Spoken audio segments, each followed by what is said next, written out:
The following broadcast is intended for mature audiences. These are real people sharing very real, deeply personal experiences. This content may be considered triggering for others and for those who are sharing. The chat room is a privilege intended for discussions and sharing. You are not being asked to agree, but you are being asked to stay civil and refrain from personal attacks. Listener discretion is advised.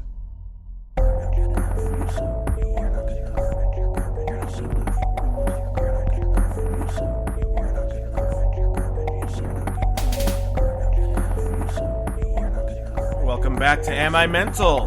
A live podcast where people share stories about how life impacts mental health and mental health impacts life. I'm your host, E. And with us, as always, is the co-host, C. Hello. Jay is out with the COVID. But when we thought we were abandoned, we actually had someone jump in after the episode was already starting its thing. As you saw, actually, in the little title, a wild Bexy has appeared. Hi, guys. I missed everybody.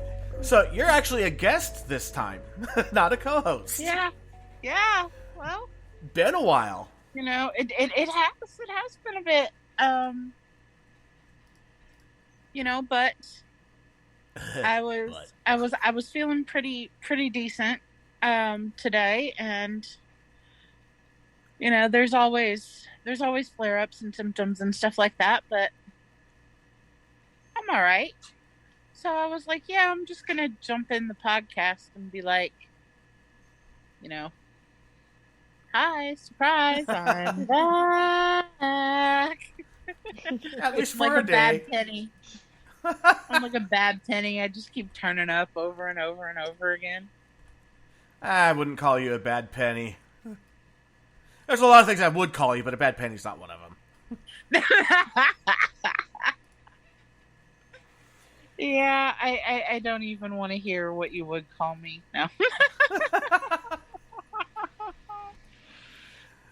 Then we have Kat in the chat already. Yep. Yes, I'm in the chat. And if you're wondering about that gap between the pre-music and the intro disclaimer thing, yeah, we were having a discussion, and I muted the pre-music, and I lost track of it. So, Further proof that we are not perfect. We are just doing the best we can. And that's okay. yeah. I read something earlier today that really kind of spoke to me a little bit, and it said, you are allowed to be a masterpiece and a work in progress simultaneously. I like that. I like that a lot. Although sometimes when I think of myself as a work in progress, I see a twisted lump of metal that was in an accident that used to be a car, and that's what they're working with.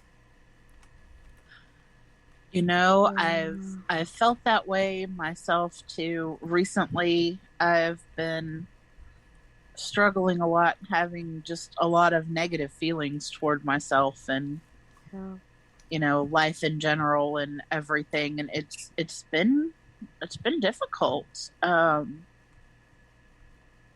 always try to uplift and encourage, and isn't it sad that the one person that I can't encourage is myself? Oh man, that resonates. I mean, it sucks ass. Like, I have all the positivity and good words and happiness and sunshine for everybody. I can never seem to keep even a little bit of it for myself. And that's a real struggle for me. And it's easy to keep, positivity for yourself in good times and everything. But when you hit those lows, those valleys, and those dips and curves and stuff, and life is just throwing you one curveball after another, it's really hard to see the bright side sometimes.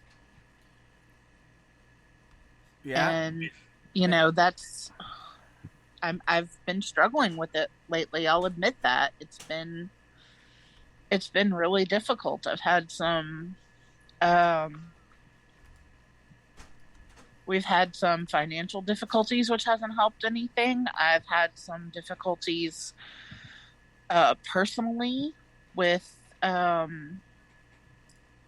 being sick and being injured and falling several times. Yeesh. Just last night, in a brilliantly klutzy move, I was trying to walk around my bed and I hit my knee on the edge of my bed frame. And I didn't just hit it in any spot. Do you know that spot on your knee where when you hit it and it feels like you've really just banged your elbow and your funny bone on something? I was just going to say it's the knee funny bone. Yeah. The fun knee bone. Dun, dun, dun, dun, dun. Yes, it is. I hit that so hard. I was looking at myself in the mirror. I went white and almost passed out where I was standing. Ooh. I have a cut on my knee now, which is great. It immediately started swelling, and then this morning it was bruised. I was like, yay, fun. And it's thrown my whole body into another flare-up, which I just got rid of one, so. Yeah. Oh, gosh. I am. Yeah. Actually, what's funny is that when you're talking about little random things sometimes, just got a message from my son's ex. Says, "Hi, I do work Thursday nights, but I try and listen to your podcast throughout the week. I was listening to your June 23rd episode and just wanted to reach out and let you know that if you ever need anything at all, even just someone to listen, I'm here for you." Aww, Aww. that's sweet. I mean, That is. she was a part of our family for a very long time. And even though they're not together anymore, you can't just throw people aside sometimes, you know? I mean, it's like some exes, it's like when they're like, it's like, oh, they're no longer together. Oh, okay, bye. This one's not like that.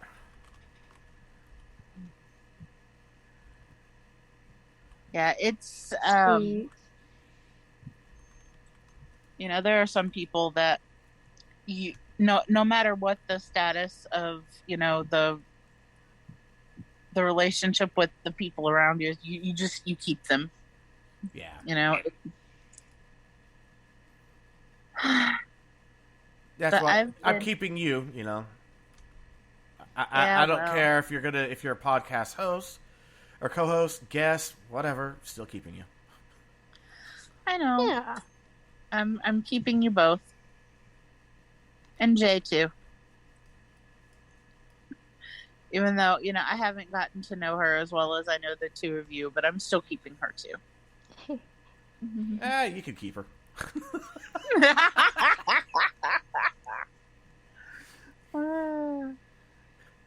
I mean, and I haven't met her personally, but I'm keeping Kat too. I love me some Kat. Definitely. Kat was saying, first asking C, are you doing okay?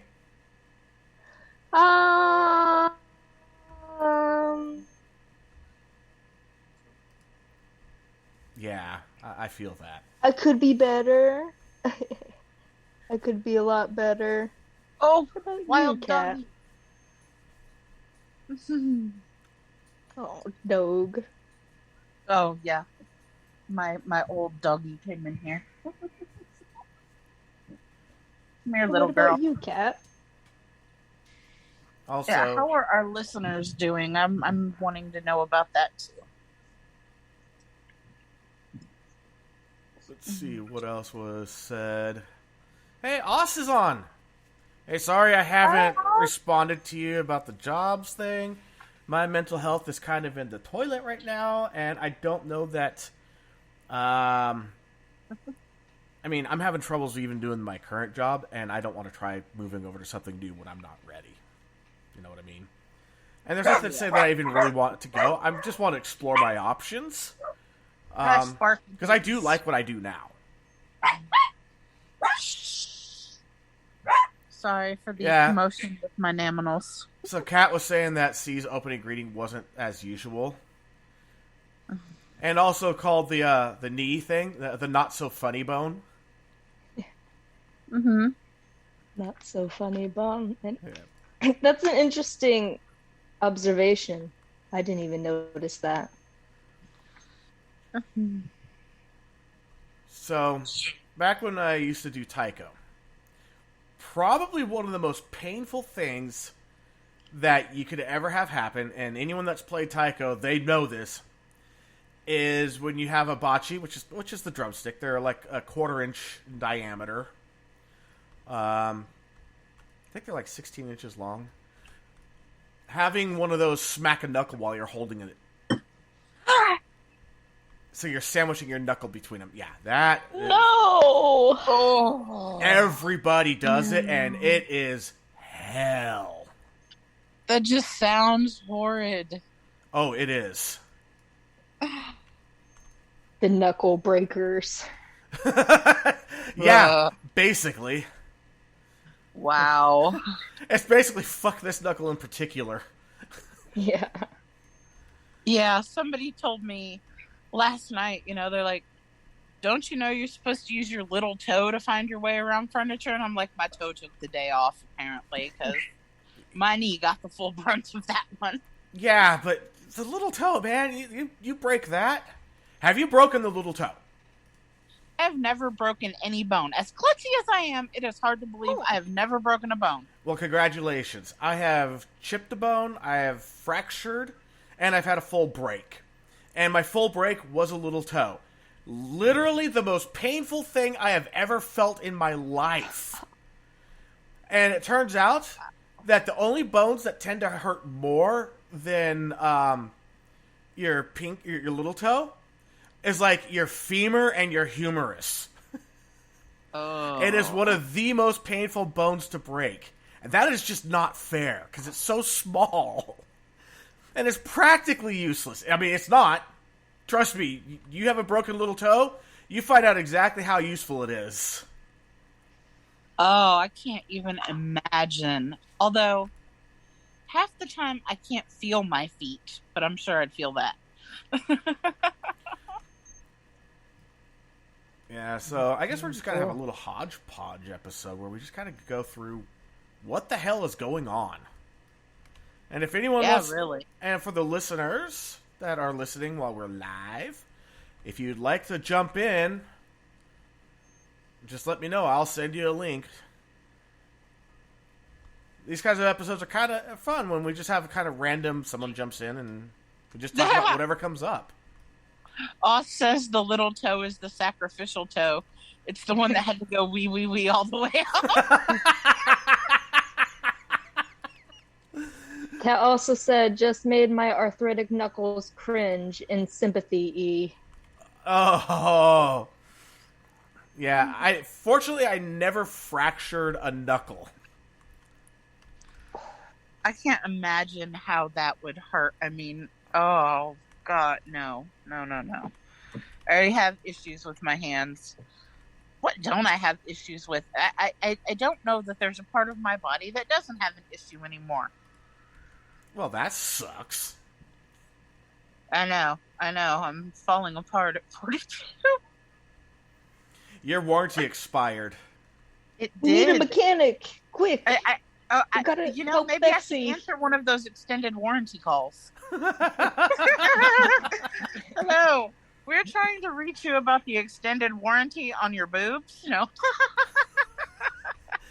Someone had an edible. No, I didn't. Really? No, this is me completely stone cold sober. I'm not on anything. Oh, well, I had an edible. Well. I was going to take one after the show, to be honest.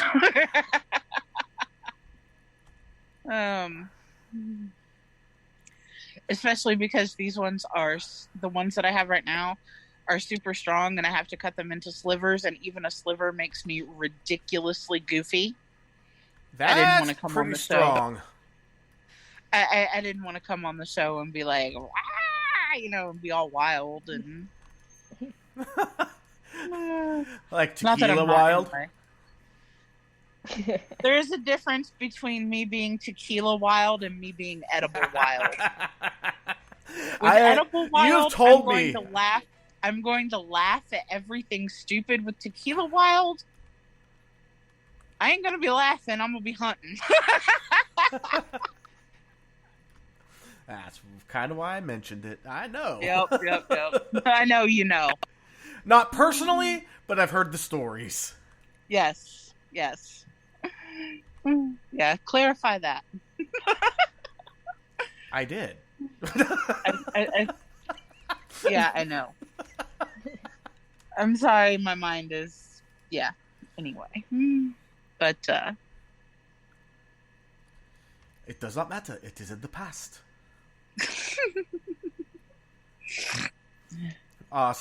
Edibles are so dangerous. Give me the munchies, and then when I have tasty-looking brownies in front of me for a while, I have the munchies. I turn into I'm a potato. Yeah, my son, he has just one phrase that he says whenever you mention edibles. I don't fuck with edibles.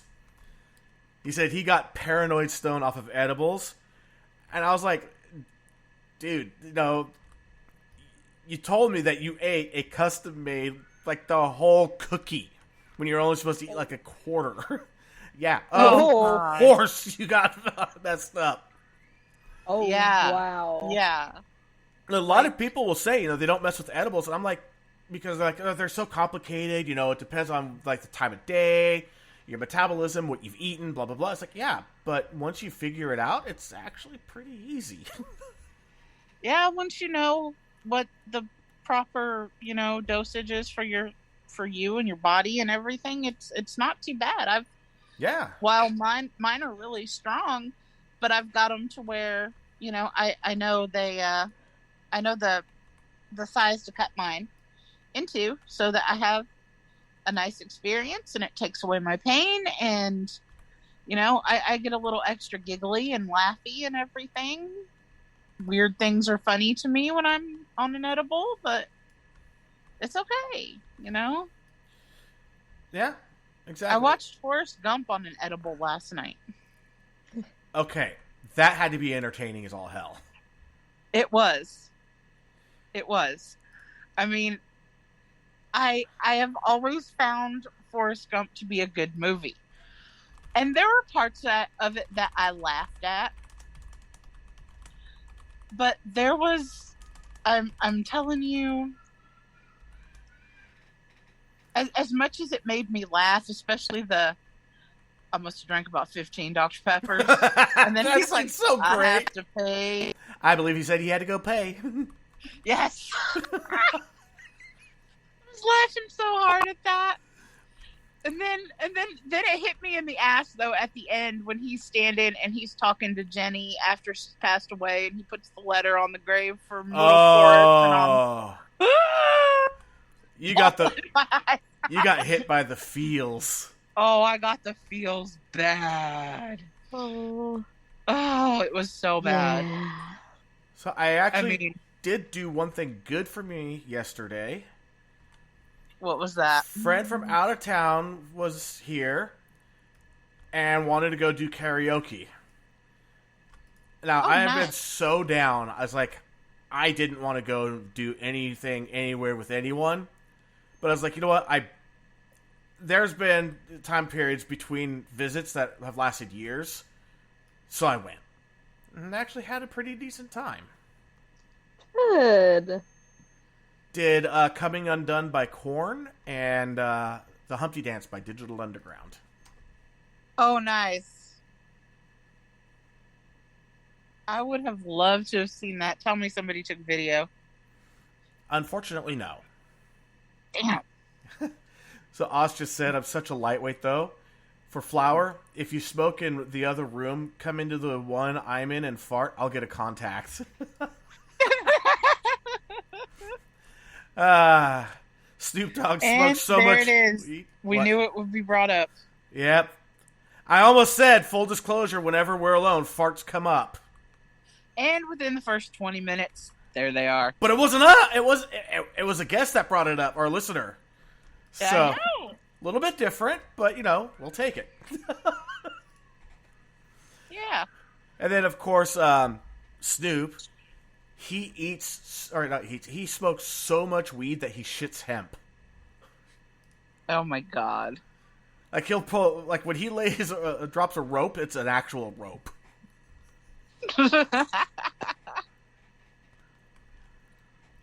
Oh gosh. Yeah, I just I saw a video the other day of something of Snoop, and it's like when Snoop passes it, you take it, and he's like you see Snoop and he's hitting his blunt, and then he just passes it off to the left, and there's a police officer beside him. They just take it and take a hit off him, and keep on going. I saw that. Yep. Yeah, it's like if it's from Snoop Dogg, you just can't say no. You just got to take that shit. Be like, thanks. Yeah. Yep.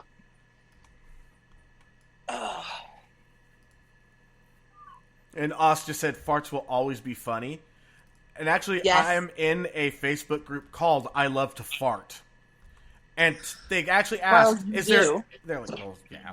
And they actually asked, is there an age where farts stop being funny?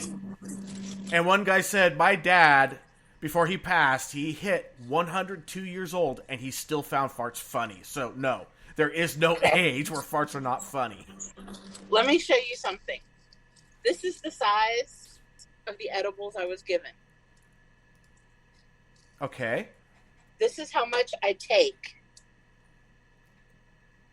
Wait, one more time? You get, because, like, you know how it changes the focus? Yeah. This is the actual size. This is what I take. Jesus.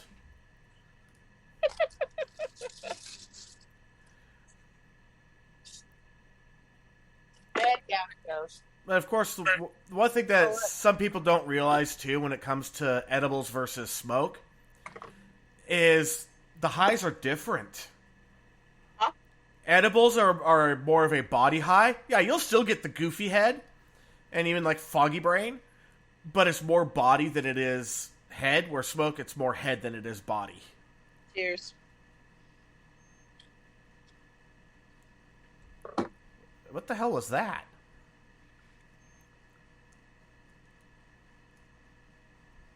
I see watermelon, but yeah, it's hard to read in the little screen. Again? Watermelon pucker. Ah. Bexy's going to another planet. I just had 2 drinks. Like, not full drinks, but like 2 actual swallows. It's just a wash down the edible. It's watermelon flavored edible, but it's not a good watermelon flavor. So,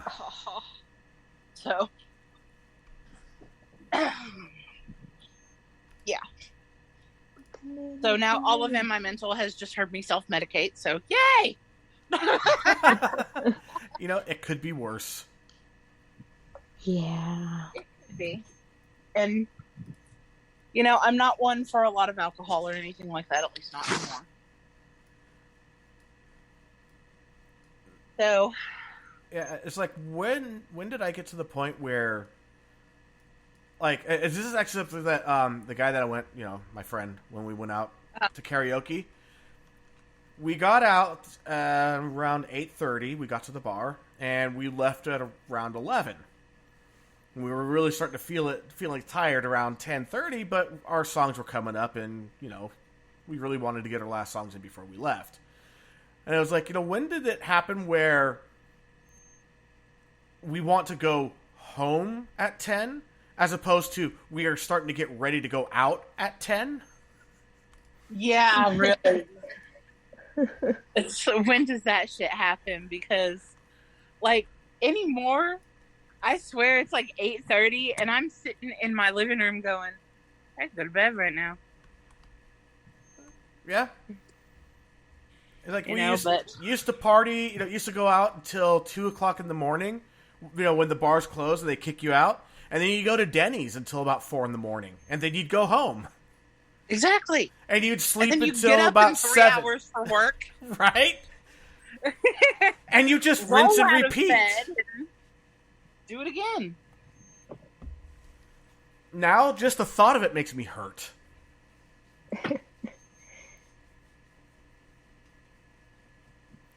And Kat just said, I have, I think, 1 or 2.5 containers of gummies. They were my dad's when he was in hospice for sleeping. I tried, but I just don't like them. Yeah, they're not for everybody. fine. They're not for everybody. You know. They're not for everybody, but they help me tremendously. So, And they do help with sleep. Depending, as long as you get the Inda couch. yeah. Because Although I will say it is a lot of fun to, and I know people are going to laugh at this and be like, whatever. Do Battlegrounds in World of Warcraft Classic on an edible, crossfade with a little bit of alcohol, turn off the regular in-game music, and rock out to metal while you're doing it. Right. It's pretty damn fun. you know what? Today, I was in a music mood, and I was just... I don't even know why, and I don't get in one of those moods very often, but it was all just gangster rap. Oh. And I was just like, wow, this is an odd mood for me, but I was enjoying the hell out of it, though. Yeah, there's a friend of mine that, it's one of those things where you find out after the fact that you actually were interested in each other. It was mutual, but you never thought that the other one was actually interested, so you never pursued at all or even hinted or anything. So yeah. That was fun. But we, every once in a while, we'll talk now on, what we did on Facebook.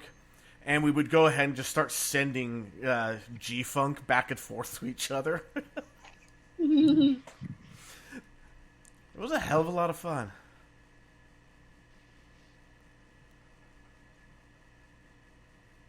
Yeah, I recently, I'm sorry. Oh, go ahead. No. Go read Oz's comment. I just want to hear you guys laugh when you read it, because it's amazing. And then one of us will read it out loud for everybody else.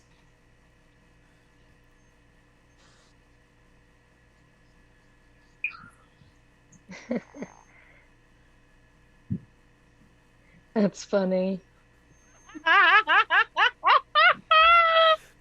I want to be a fly on the wall when she does that. Oh my god, me too. So the comment... go for it. Oz says, my friend makes her own edibles in little 1-inch penis-shaped gummies. When she is stressed, she'll say, I need to eat a testicle. When in public and no one has any context, it's awesome to see the look on people's faces. That is amazing. Oh, God. There's another shirt. Little penis gummies on a shirt. I need to eat a testicle. My anxiety. Or you can also tell her, you're being kind of irritable. Why don't you go eat a dick? Exactly. Ingest a satchel of Richards, good sir. I love that. I have a bag of dicks. I'm not in it. No, you are not. You are too big to fit in my bag of dicks. Dirty! Man, that could be taken so many ways. I know. Which is why I shouted dirty after it. All right. I forget just how much I need this podcast. This has been the highlight of my week so far. Egyptian god thong. That's all I got. All right, so for the listeners that may be wondering about this.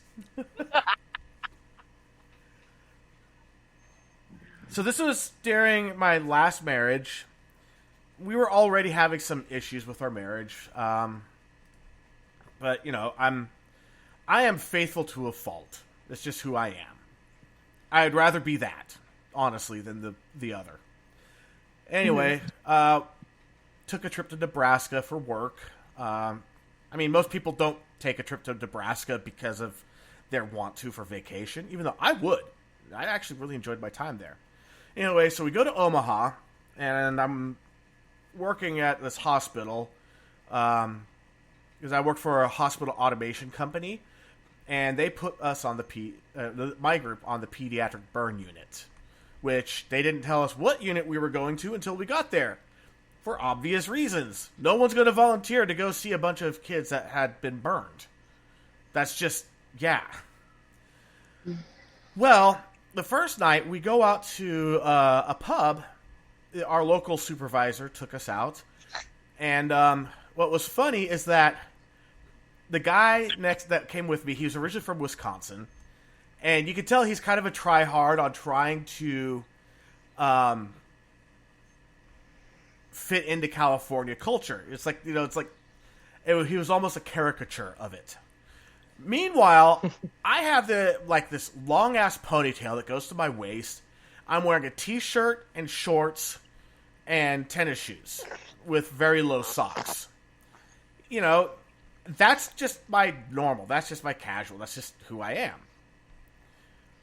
So he goes and orders a beer, and the waitress that was there, I mean, she was very attractive. I'm just going to put it that way. She was very attractive.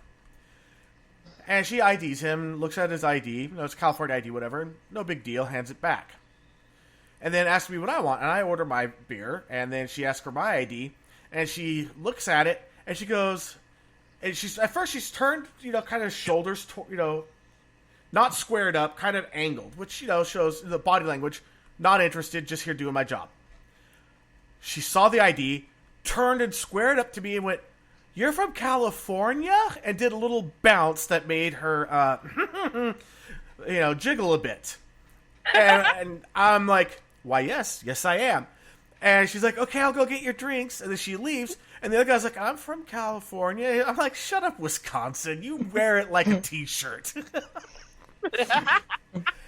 And it's weird because, everywhere that I traveled, that was the kind of reaction I got, was that I will go from this goofy-ass looking dude with long hair that doesn't fit in, fashion-wise or anything for anywhere else, to a golden Greek god because I'm from California. Bexy misheard me and thought I said golden god thong. So yes, I did. That has been a running joke with us, and now you're all a part of it. Egyptian god thong, what? Come on now. I mean, it's pretty awesome. Oh, little man.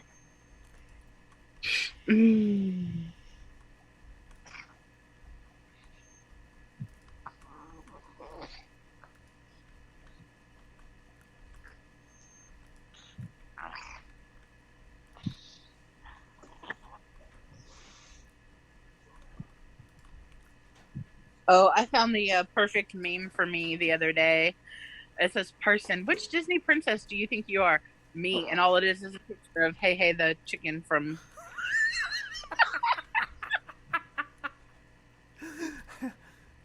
Yeah, that's me. Some animals aren't as useful as others. They're like that chicken trying to eat the rock. Maybe we should just cook them?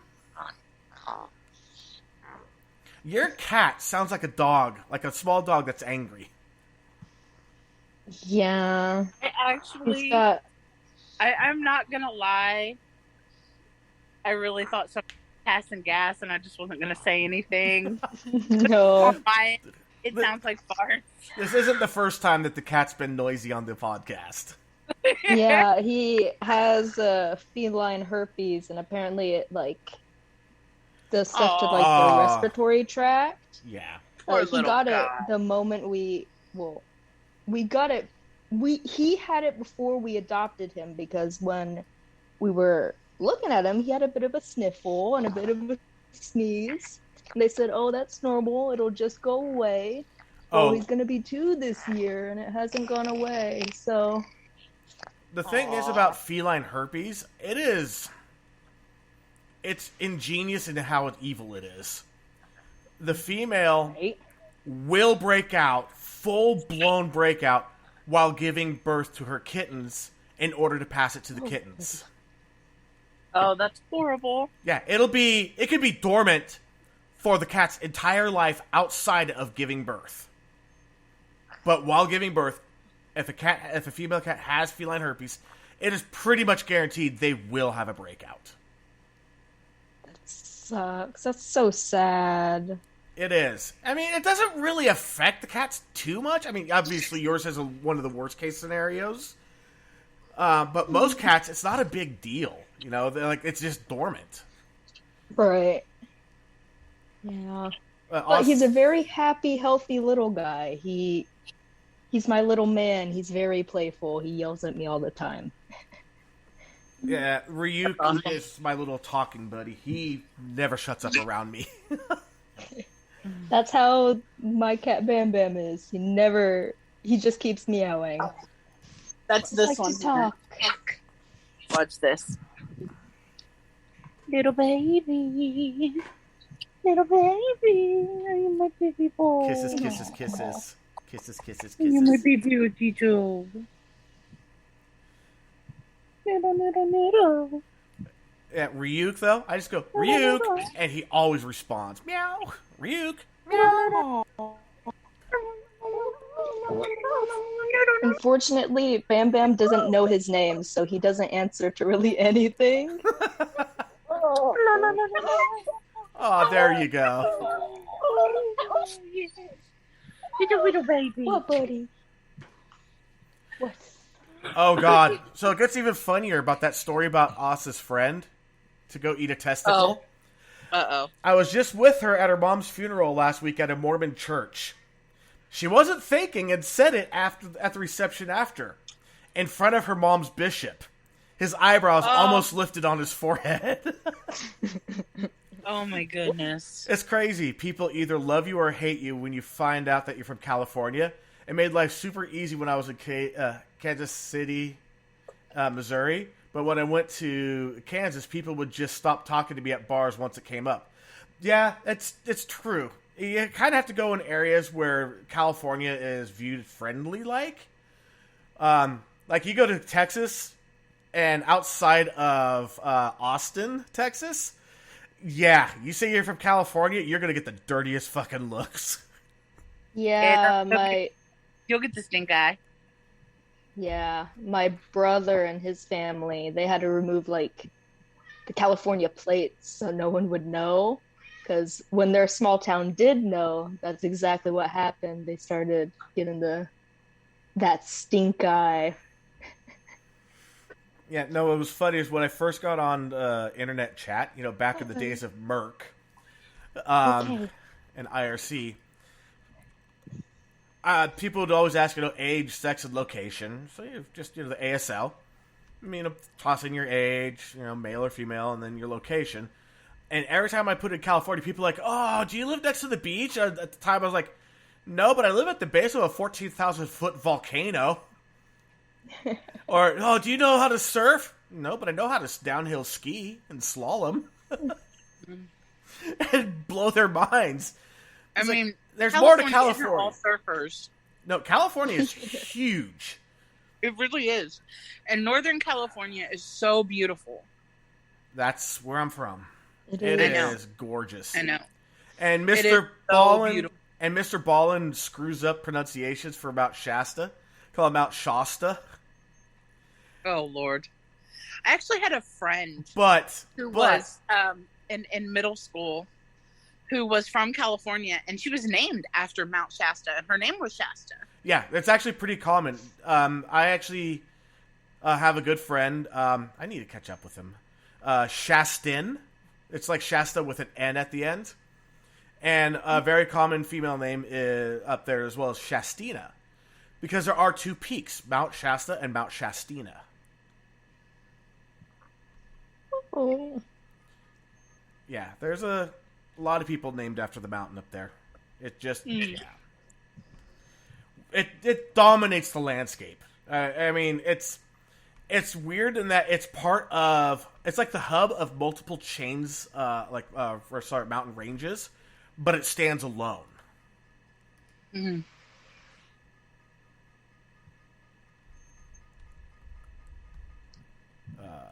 So yeah, that's always fun.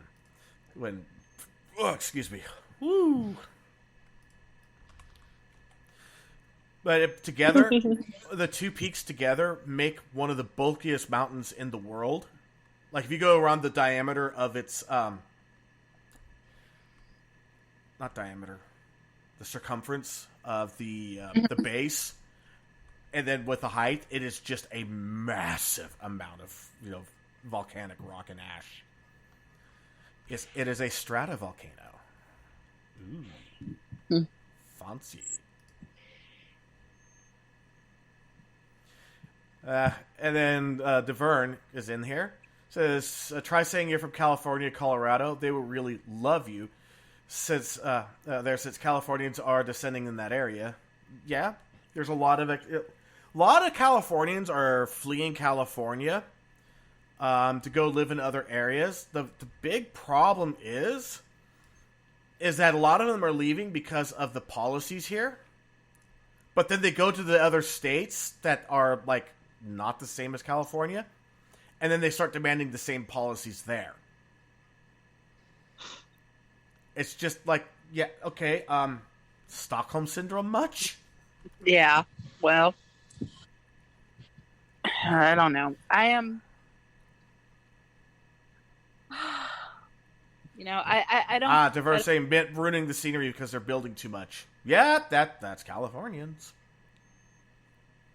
It's like, I don't have any of that kind of, like, oh, don't come to my state thing, because how can I? I moved from a different state to Texas. Yeah, Kat was saying no plans to move to go to Texas ever. So I guess that Kat's never going to visit you. Yeah, well. All I know is I didn't plan on going to Texas until I heard Bexy say that she'll make brisket.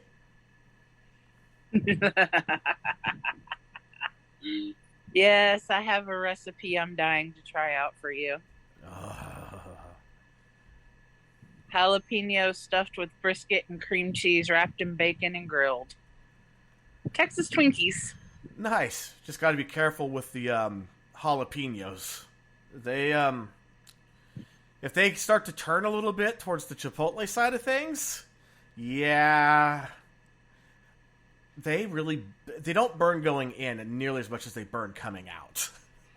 Well, I'm usually very careful with them when I clean them, and I make sure I take out all the seeds and the ribs so that they're not really spicy hot or anything. So, yeah, and that's awesome.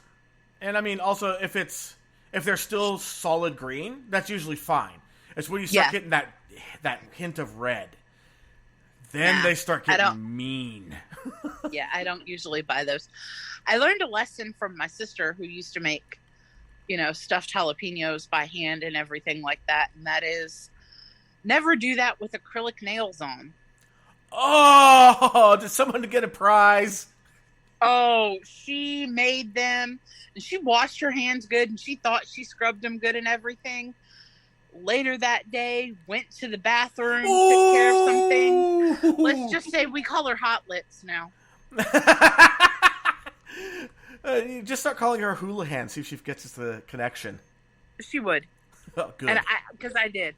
I was like, way to go, Hot Lips Houlihan. She's like, shut up, sister, help me. What do I do? Similar story I got from a guy I used to work with. He loved to just eat jalapenos straight as they are, just grab them and eat them. And he didn't think much about the jalapeno juice on his hands when he went to go to the bathroom. Oh. All I remember about jalapenos, handling them for, like, besides, eating, like, for cooking, was when I worked at Round Table and having to reach in with hangnails. Yeah. Yeah. Jalapeno juice in a wound is not fun. No.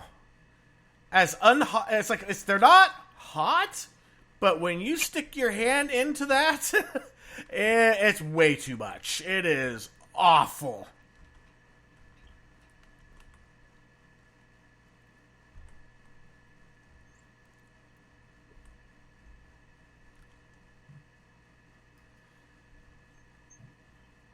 I'm just glad that I haven't had any of those experiences. I just have the, like I want to make a hot sauce that is called Second Butthole Maker. because that's what it feels like if I get a spicy jalapeno Oh my gosh. the next day. I actually found a hot sauce here. Let me see if I can.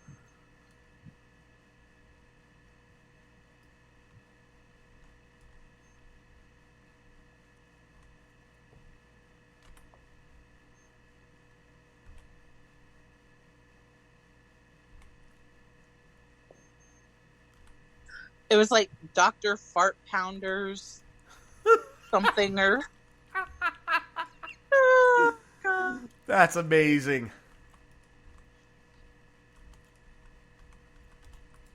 What is it? Oh yeah. You can buy it on Amazon. It is Professor Fart Pounders colon cleaner, new and improved, all natural hot sauce elixir of capsicum extremis. Capsaicin, man, that is some evil shit. I mean, that is literally what causes the heat.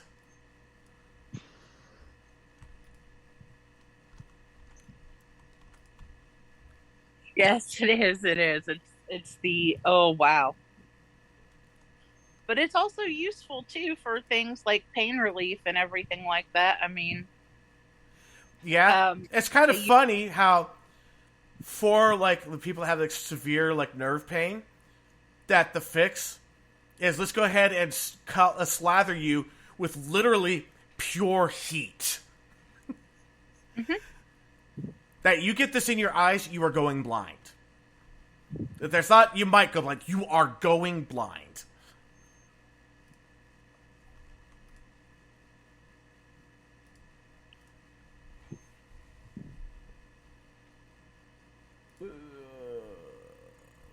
They've died. Oh.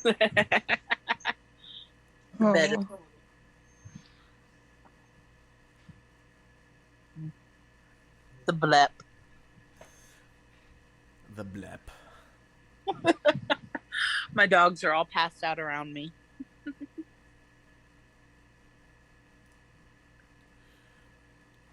Oh, I'm fighting really hard to stay awake. It's been a thing. Oh yeah.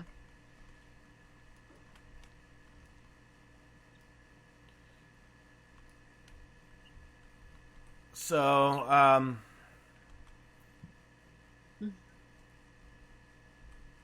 we got to get that group thing going again with Brandy, the morning check-ins and the afternoon check-ins. Yes. That was so awesome. I don't know why we stopped. I don't know, and I miss it. You know, I have a tendency sometimes to get wrapped up in, you know, my own life, and I don't mean to, but it's just things fall by the wayside. The tyranny of the immediate. Yeah.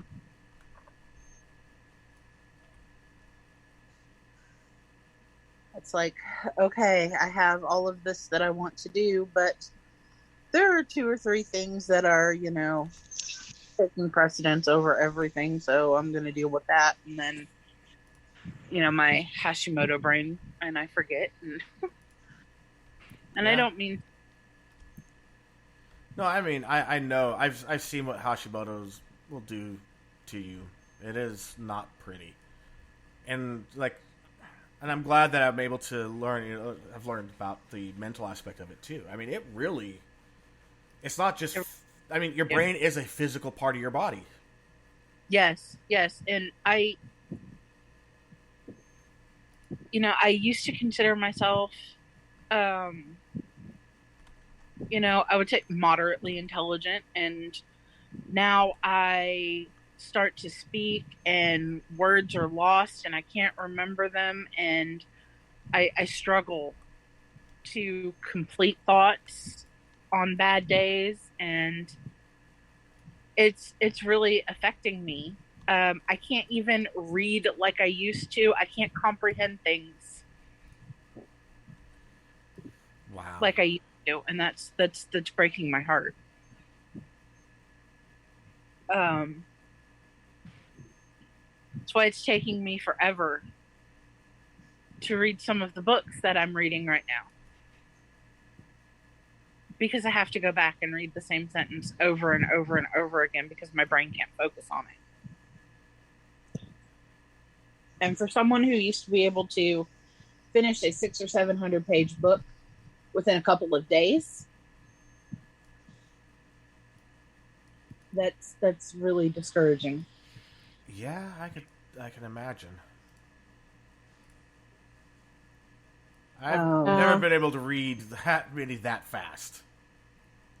I've been able to read that fast since the 5th grade. No. Damn. Wow. That was just how I was. I mean, speed reader. Yeah, pretty much. And when it came to the things that I read, if I really enjoyed it, I will not say I had an eidetic memory, but I had a really good memory for being able to recall plot points and major twists and everything in books that I've read. And now I'm like, hold on, I have that book. Let me look it up. I don't remember. Although, to be fair, if you're talking about either The Fountainhead or Atlas Shrugged, you're probably going to have to look it up no matter how good your memory is. Because they're fucking huge. That is true. And a hell of a lot happens. Although, I will say, and this is from May and Tommy No Name, they will be back. They're just really busy right now on Thursdays. But she said that she told me to really pay attention to the Thanksgiving dinner scene on Atlas Shrugged, because that's one of her favorite parts of the entire book, and I have to agree, that part was it was phenomenal. Oh, Kat just left a comment, said I'd just leave if I couldn't read. Audiobooks are good, but reading is a main pleasure of mine. Mine too, Kat, and it sucks. I'm thankful I am still able to decently write, even if I can't, recall my reading as well as I used to and everything like that. And I still can read, and on good days, I do. But it used to be an every night thing. I used to read a couple of chapters every night before I go to bed just to kind of relax and chill, and I haven't done that in probably 2 years. That sucks so much. It does. I mean, yeah. Honestly, I'm watching myself become the shell of a person, and I don't know that I'm dealing with it so well on some days. It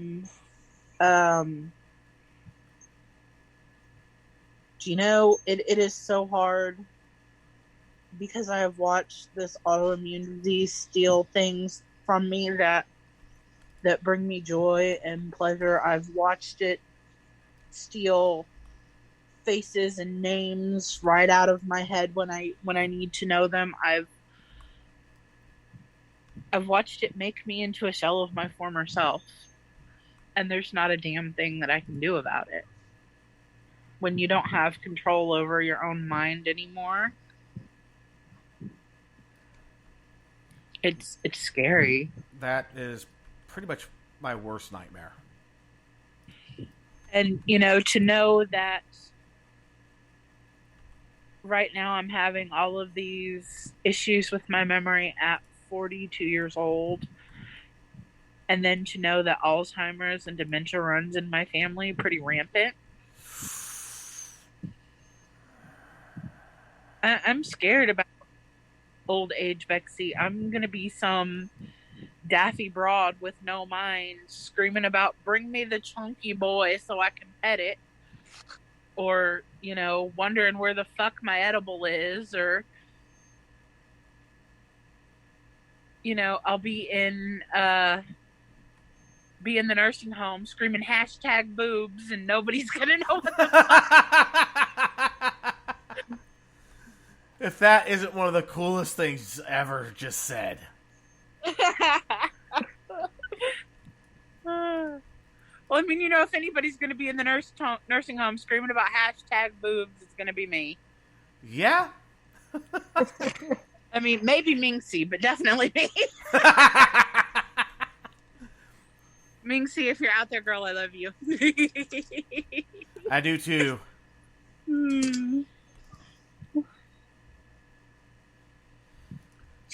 And Kat was asking,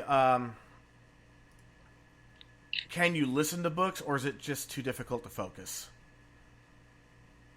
Oh, I really have this thing with books. I don't just read a book. I read a book. I will read it first cover, back cover, front cover. I will open that book. I will sniff a book. I am a book sniffer. I absolutely love the smell of the printed word. I don't know why.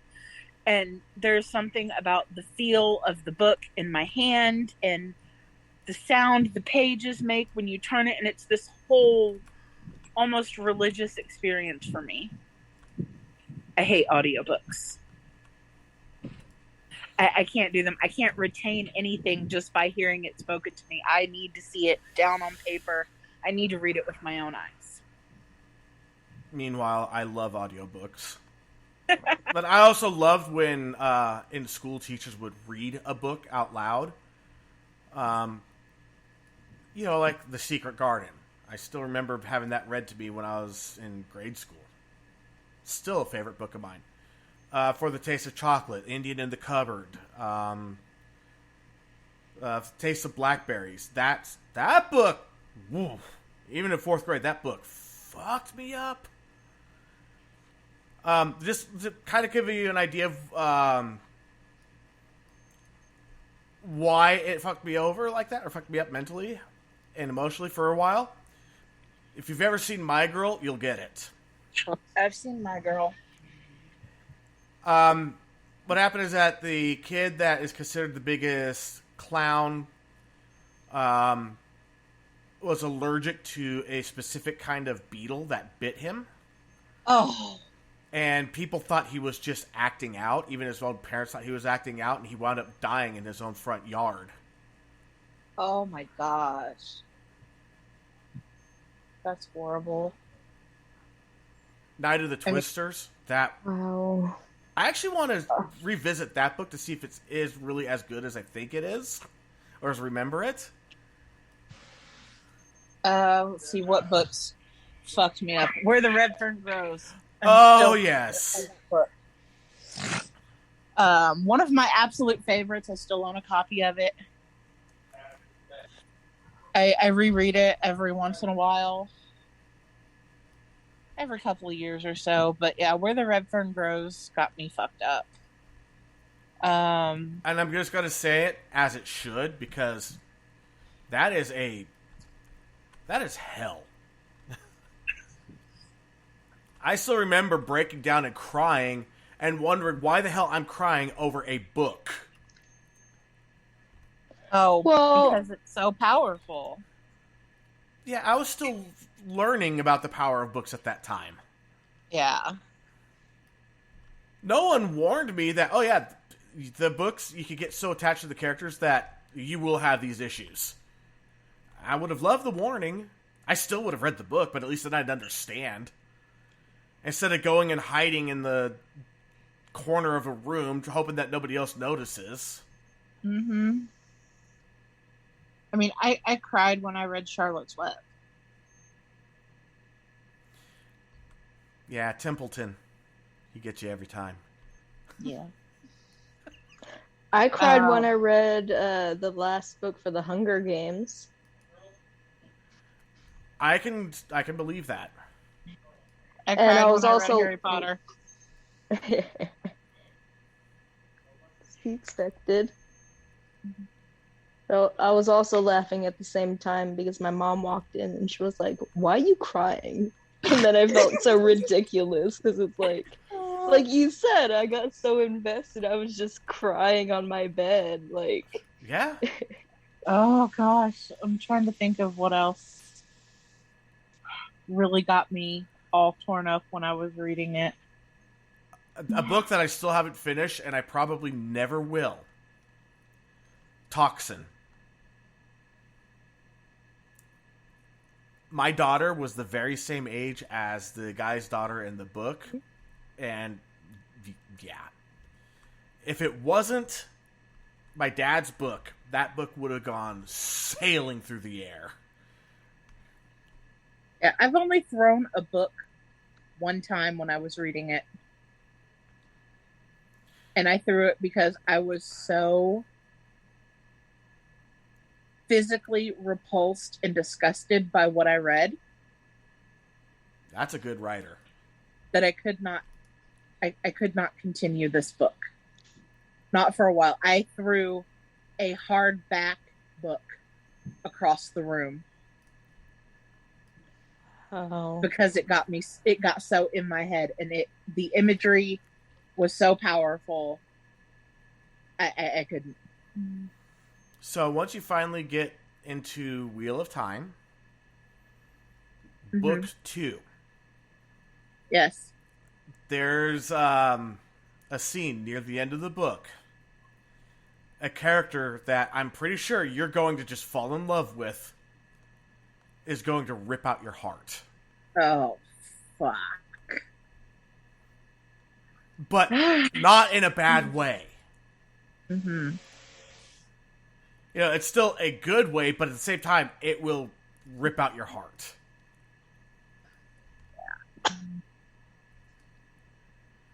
Well, I send congratulations out to Stephen King for being the only writer to be able to disgust me so thoroughly that I had to throw their book across the room. I'm not surprised that it was Stephen King. Just as he has said, if he can't scare the hell out of you, he's going to gross you out. Yeah. One way or another, he is going to affect you. Yeah. Definitely did. The book was called Full Dark, No Stars, by the way. I have heard a lot of people about that book in particular be like, fuck that book. I was actually telling my roommate about it, and I picked the book up off my bookshelf and showed it to him, and he was like, I don't want to touch that book. I just got a bad vibe about it. I don't want to touch that book. Like, okay. Just put it back on the shelf.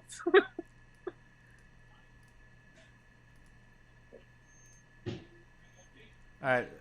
Kat's asking which... Oh, yeah, you just said the book. Anyway, also, Kat said, be like Baby Doll, a woman in my great-aunt's nursing home many, many years ago. She would go fast walking up and down the hallways, wearing a hospital gown, flapping in the back, bare feet slapping the floor, giant boobs swinging, singing a song about Mama Baby. Oh. All I know is I don't care about how expensive gas is. When I retire, I want a gas-powered wheelchair. 4 speeds, supercharged. God. When they say, all right, it's time for dinner, I am going to fly in there as fast as that chair can carry me.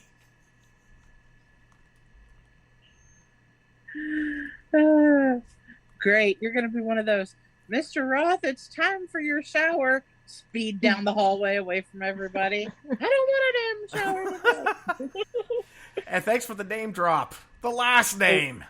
Sorry. It's all right. Last week my dad was on with his full name, so. I'm so sorry. I did so good for so long. Now I've done it twice this season. So yeah, it happens. Yeah, even Kat caught it. Name drop. Yeah.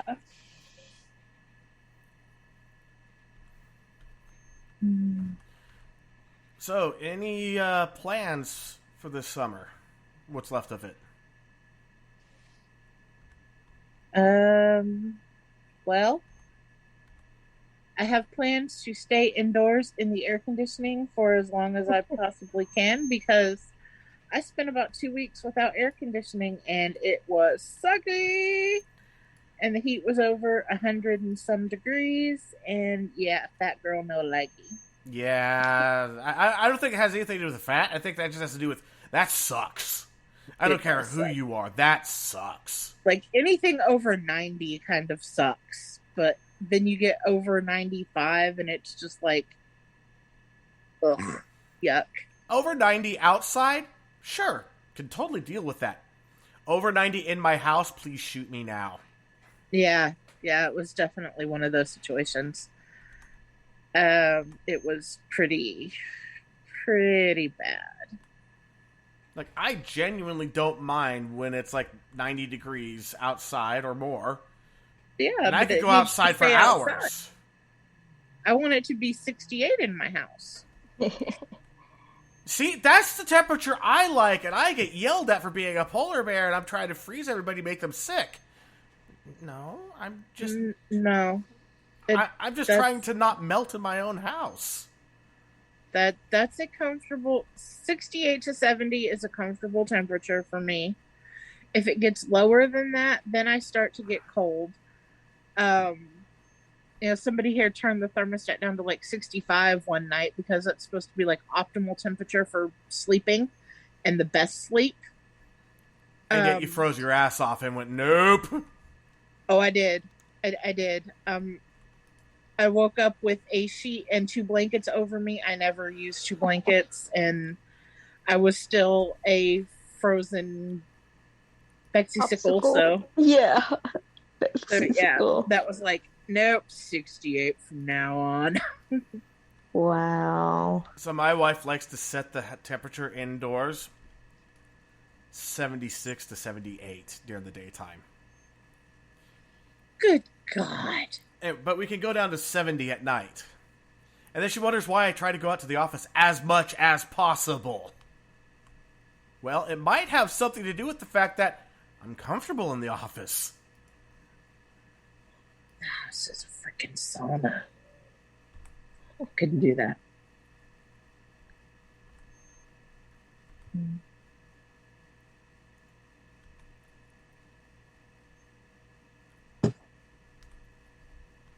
Oh, there's just some things that I just cannot do. There's some temperatures I just cannot handle. Yeah.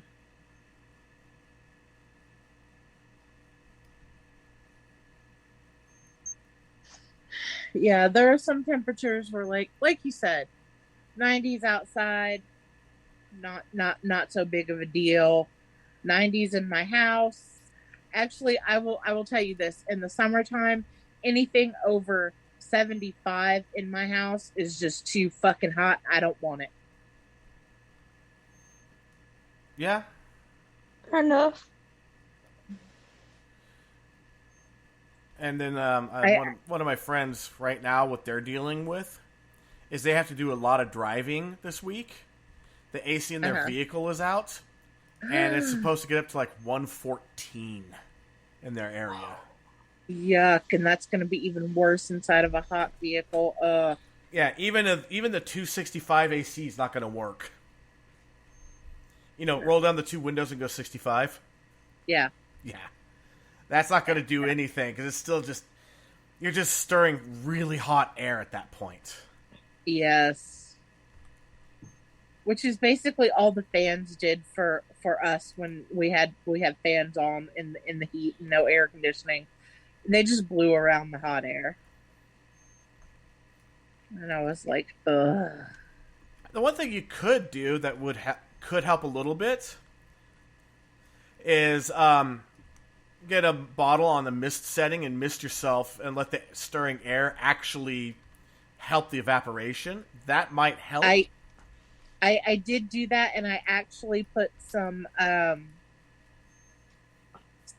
peppermint essential oil in the water too, So you get this nice cooling mist that would, you'd spray it Nice. toward the fan and it would blow back at you, and I'd be like, oh yeah. That's the stuff. Even my dogs liked it. Oh! So my neighbors recently were talking about my beagle and the fact that he barks a lot. Uh-huh. And they're like, we're not complaining for the most part, but there are some days where that dog just won't stop for hours. It's just constant, bark, bark, bark. And I was like, yeah, I'm thinking about getting one of those citronella bark collars. And she laughed and went, yeah, one of my relatives had a beagle and got the citronella bark collar because dogs don't like having citronella suddenly spritzed in their face. No, this dog actually liked citronella and would bark in order to get a treat. Oh, shit. And I'm like, yeah, I can see my dog being like that. That's really funny that you mentioned the citronella dog collars. Because, my cousin posted something talking about how their dog was super barky and they were going to buy one of those collars. But then being curious, filled it up with citronella and then put it on and tried to get it to work. And when they would growl, and it's like vibration activated by the vibration. Yeah. So yeah, they didn't realize that they would growl, it would go off, and then they're trying to get it off. They're yelling for help, and it was going off even more because of the vibration and shit like that. I'm like, you're an idiot. Play stupid games. Yep. So my oldest, he went through this phase of tasting everything. And we had got bitter yuck for, Sadie back when she was really not behaving very well. Mm-hmm. Yeah. The look on his face when he tried it, it was pretty amazing.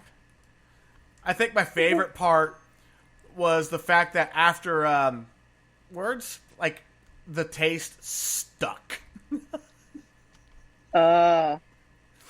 So he was forced to have to deal with that taste for hours.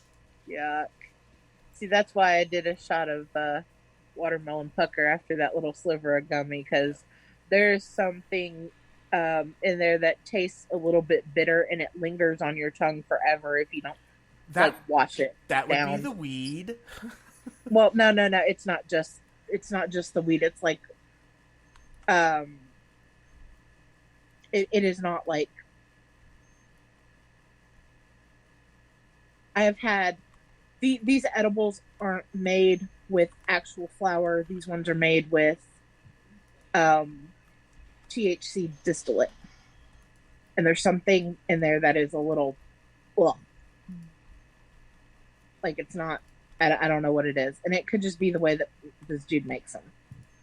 But it's, if you chew too much of one of these edibles at a time, it's almost gag-inducing. Oof. Yeah, which is why I'm glad I only have to take a little piece. And that's why I chased it down with the shots. Yeah, I could see that. Alcohol will help remove a lot of flavor compounds off your tongue. That is true. Alcohol does clean. It is a solution. Yeah, it is. And sometimes it's a solution in other ways too. Hi. You're pretty. Who are you talking to? You. Hi. I'm pretty. My edible just hit me. Yeah, I can tell. I'm like, pretty's not a word that I've been described as very much. What you want? Handsome, good looking, idiot, dipshit. No. Everybody is pretty. Inside and stuff. Yeah. I still love that I have someone who has the nickname now of Butt Pimple because of me. Yeah. You know exactly who I'm talking about. Yeah, I do. She's such a turd, too. I love her. I love her to death. Oh, my gosh. If she calls me Getting to meet Buttweed, her in person was amazing. I can only imagine. You know, since I didn't get to go. Well, I actually met her before that in person. Oh, nice. She was in Texas at a paranormal festival in Granbury, and I got to meet her. She's awesome. That's where I met Corin Nemec, too. Parker Lewis Can't Lose. He was in The Stand. He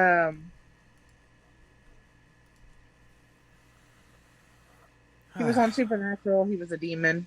Oh, nice.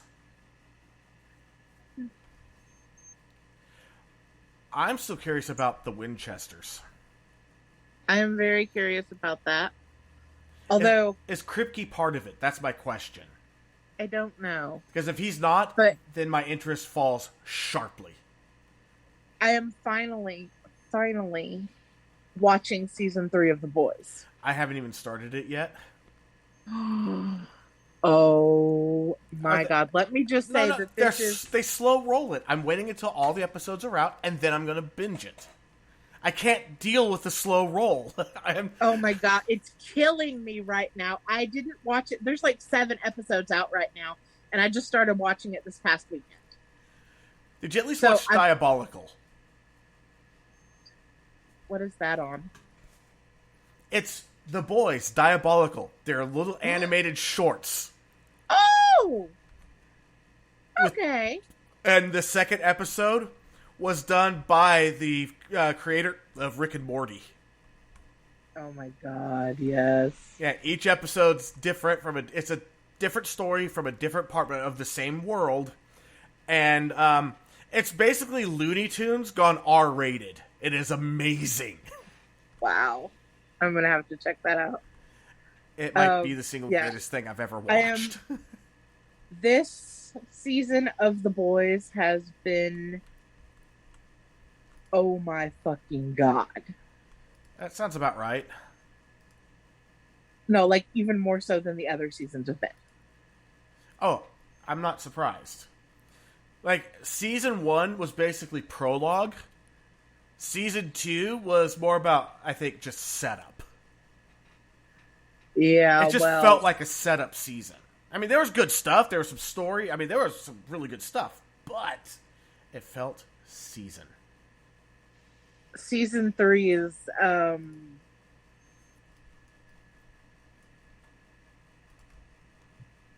Season 3 is a mindfuck. Well, that's good. That's what it's supposed to be. Yeah. It's really good. And let's see, what else have I... Now, I've been watching Walker, too. I think I'm finally caught up with all of that. I need to start watching Walker. Like, I watched the first episode, I think. And then, for some reason, I just haven't. But when I do sit down, like, you know, my wife, she's been watching every episode, but when I do sit down to watch it, I get enthralled with it every time. So I really just need to sit down and start it. Yeah. It's really... I'm enjoying it. And I can say one thing. I have heard. Oh yeah, never mind. You already know. You're the one that told me about. I love the fact that they actually did a nod to Supernatural twice in one episode. With the second nod being so subtle that only a few people knew initially. Yep. Yeah, I love that. Another thing that I was gonna say that I was looking forward to, and I lost my complete train of thought. Oh God, it was another show or movie or something that I was gonna talk about. Oh, I've heard rumors that Eric Kripke is reaching out to Jeffrey Dean Morgan and for The Boys season 4. Yeah. Yeah, I know that they were trying to get him in for season 3, and that didn't work out. But that's okay if he comes into season 4. Hey, he's in. Yep. And I know that Jensen's supposed to be in season 3. I just haven't watched any yet to know for sure. Can confirm. He is? Yes. Good. Oh, just wait. I'm just sitting there going, anytime you have any of the original Supernatural cast working with Eric Kripke, good things are going to happen. Well, I mean, they've got. I laughed. I didn't realize it, but I mean, they've got Jim Beaver in it. Where? I don't want to. Oh, he only came in the 3rd season? I don't know if he did or not, and I don't want to ruin it if he did. I don't remember him being in the 2nd season. Yeah.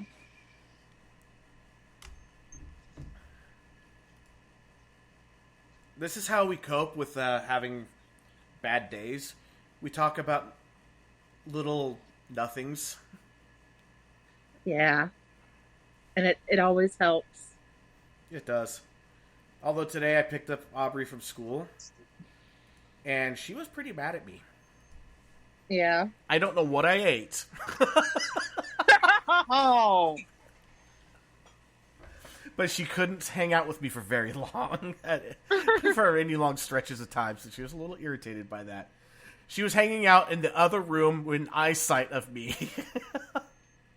Wow. That was the best she could commit to. Wow. Well, I had Adam randomly come into the living room last night and flop on my lap and hug me for like 5 minutes and Aww. give me like 4 or Aw. 5 kisses and tell me how awesome he thinks I am and how much he loves me. And I was like, my heart. Aww. Like, I'm sending you the picture I took because I just couldn't. It just went to our group chat on the phones. And I'll post it in Discord if anyone else wants to see. All right, just got it. Aww. He's so stinking cute. I can't stand it. He's a goob nut. I love him. He is. I mean, oh my gosh, he is something else. When he gets ornery, Oh my god. He is something. He is. I still remember a few years ago now, I was going to the store. I was going to get coffee for my mom. And Adam thought I was going to bring him back an H meal, we'll call it, without throwing any brand around. okay. And I said, no, you're not getting one. I'm not going there. I'm going to the grocery store. Well, of course, he doesn't believe me. I go to the grocery store. I buy coffee. I come home. And I dropped the bags because I picked up a few more things other than coffee. But right. I mean, it's like one of those things like, well, since I'm already out and I remember I need this. Yeah, pretty much it was. It was like, I'm out. I'm at the grocery store. We need a loaf of bread and we need some milk and stuff, So it's just like, yeah, I'm going to go ahead and grab that. And I dropped it on the counter and I went to go, I had a coat on, so it was in the cooler months. And I put my coat up and I went back in the kitchen. Adam's in there and he's going through these bags like furiously. Like, what are you doing? He goes, where is it? I said, where's what? He's all, where's my cheeseburger? I said, boy, I told you I didn't buy you one. You're not getting it. And I swear this boy, he goes, and I don't know if you've ever seen him get angry. He stands up and he goes with his hands on his hips, fine, and he stomps off. it's kind of hilarious to watch, because of course I don't laugh at him, but I giggle a little bit. And he stomps off to his room, and I hear his door slam, and I go to follow after him, and through his closed door, I hear him in his little Adam language. And then all of a sudden, as loud as can be and as crystal clear as I have ever heard him say anything, "Cheese! All I wanted was a goddamn cheeseburger." Wow. Little attitude, but I mean, damn. The boy wanted a cheeseburger. Yeah. But my favorite thing, though, is... By the way, you have a comment waiting for you by Kat. Oh.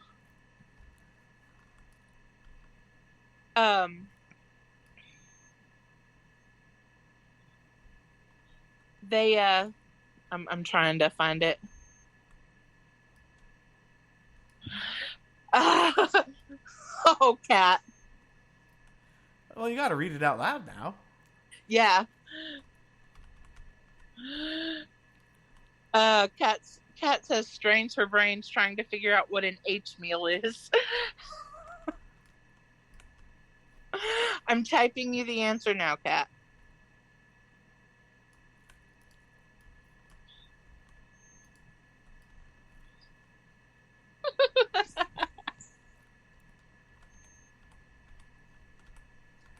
So yeah, that's just one example of Adam and his ability to speak clearly. Sometimes I think he does the gibberish just because he's so used to it. It's so much of a habit, because he can speak clearly when he really wants something, or if he's annoyed, or if he's trying to suck up. I mean, he knows when to turn it on. I gotta give him that. Of course, that boy's got me wrapped around his little finger. So. Right. And I know that my youngest girl, she did do a lot of gibberish when she was younger. And she kept falling back on it. Even though she could speak totally clearly, totally fine. And the speech pathologist goes, yeah, sometimes they just do that. Yeah. You know, don't like freak out over it, but at the same time, make sure that they understand that you don't know what they're saying, and as long as they're doing that, you're not going to know what they're saying. Yeah, that's what I tell Adam all the time when he gets really... Sometimes I think when his brain is overstimulated, the gibberish comes out more. That makes sense. And yeah, that makes sense to me too. And I think it's just, you know, I'll tell him, slow down, Adam. I can't understand what you're saying. And if I can't understand you, I can't help you. And that usually, you know, will calm him down enough to where he can at least get a couple words out and I have an idea about what he wants. Awesome. Yeah. And with him, sometimes I have to watch his hands too. He's picked up a little bit of sign language, and sometimes he won't speak, but he'll make the signs. Oh, that's cool. His favorite is when he really wants something, but he doesn't want to tell me he wants it. He's already had some. He'll tell me before. I'll just have to watch his hands and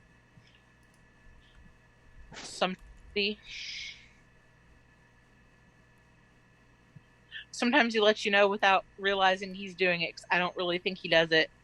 And I never realized, you know, when he was little and stuff like that. And I had a friend who learned sign language with me when I was in grade school.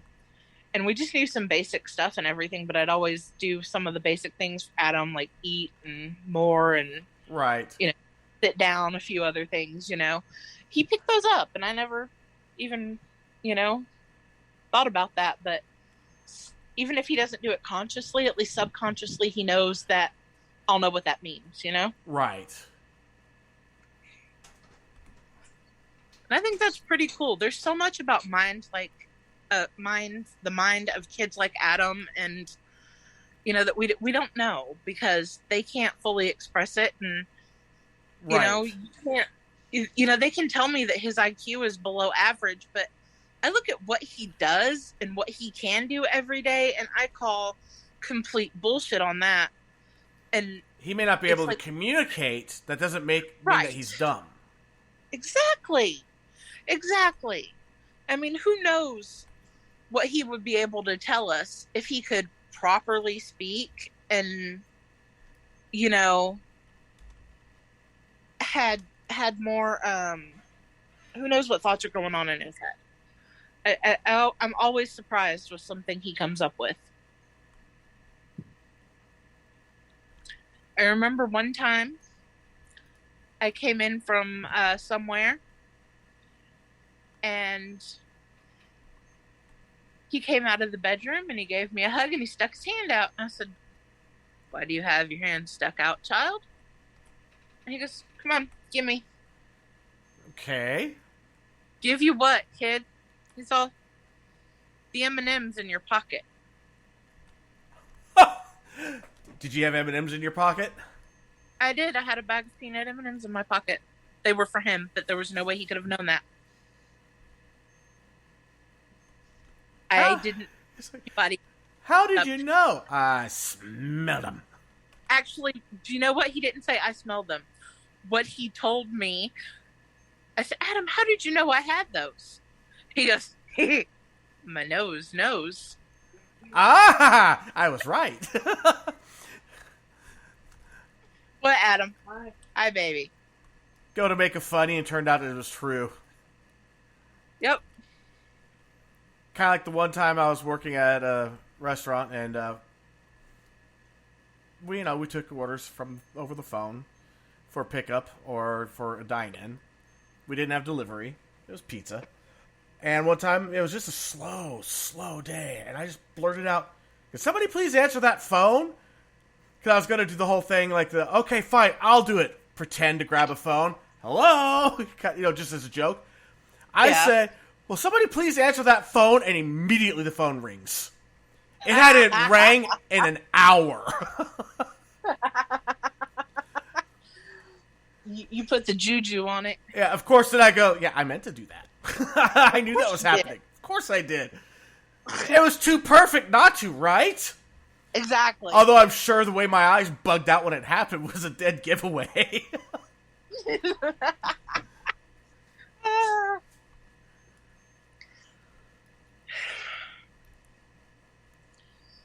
I still remember, when I was working at Dairy Queen,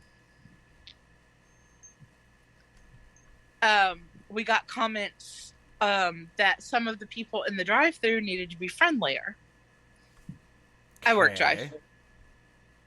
I work drive-thru, and I never had complaints about that. But I was like, okay, you want me to be friendlier? Fine. I can't imagine you being more friendly than you already are. I mean, holy crap. Our standard greeting. "Welcome to Dairy Queen. May I take your order, please?" Right? Pretty straightforward. Pretty straightforward and nice enough. Oh, I would get on there.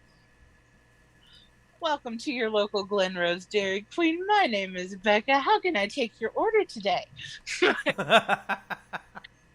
If a lot of people liked it, if I knew somebody complained about it, or, sometimes I could hear them say something, once they gave me their order, I'd repeat it back to them, and I'd add some other shit at the end too. "Thank you, sir. That will complete your order. The time is blah blah blah, and it is 110 degrees outside." What? Am I being punked? No, sir. You are not being punked or pranked or made fun of in any way, shape, or form. We were told we had to be friendlier. So I am doing my utmost to be as friendly as possible. How am I doing? Yeah. That lasted for 3 days, I believe, and then we were told we could go back to the old, we could tone it down. Oh, was it too much? Too friendly. Imagine that. It's like, gee, I shouldn't have offered to give a kiss to that old man through the window, should I? No.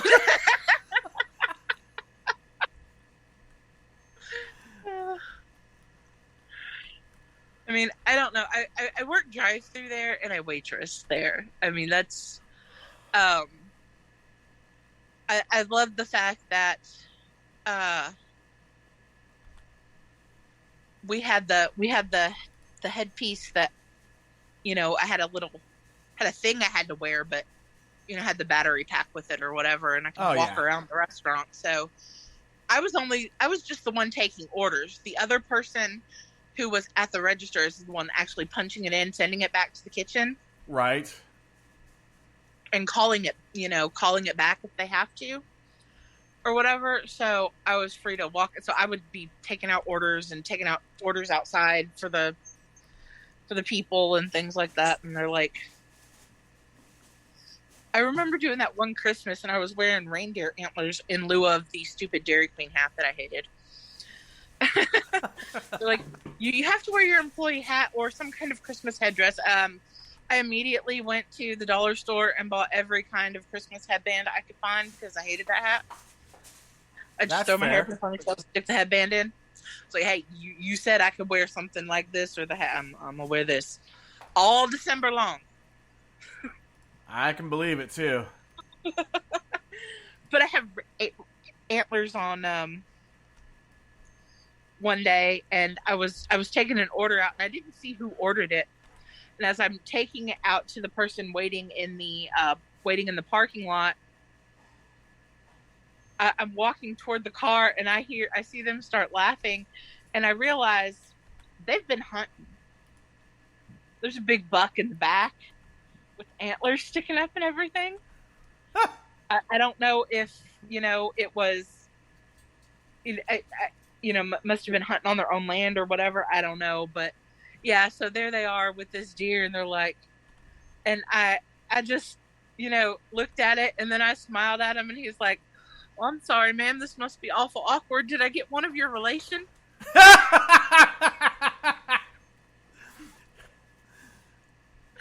And I just busted out laughing so hard. I was like, I love customers that have a sense of humor. 10 points for House Gryffindor on that one.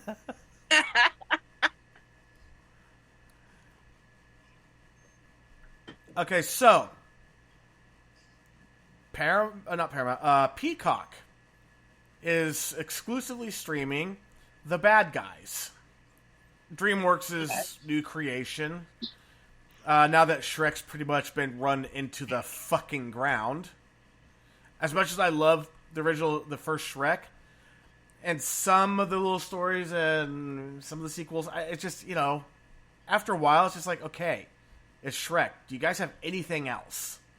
Well, this is a pretty damn good movie.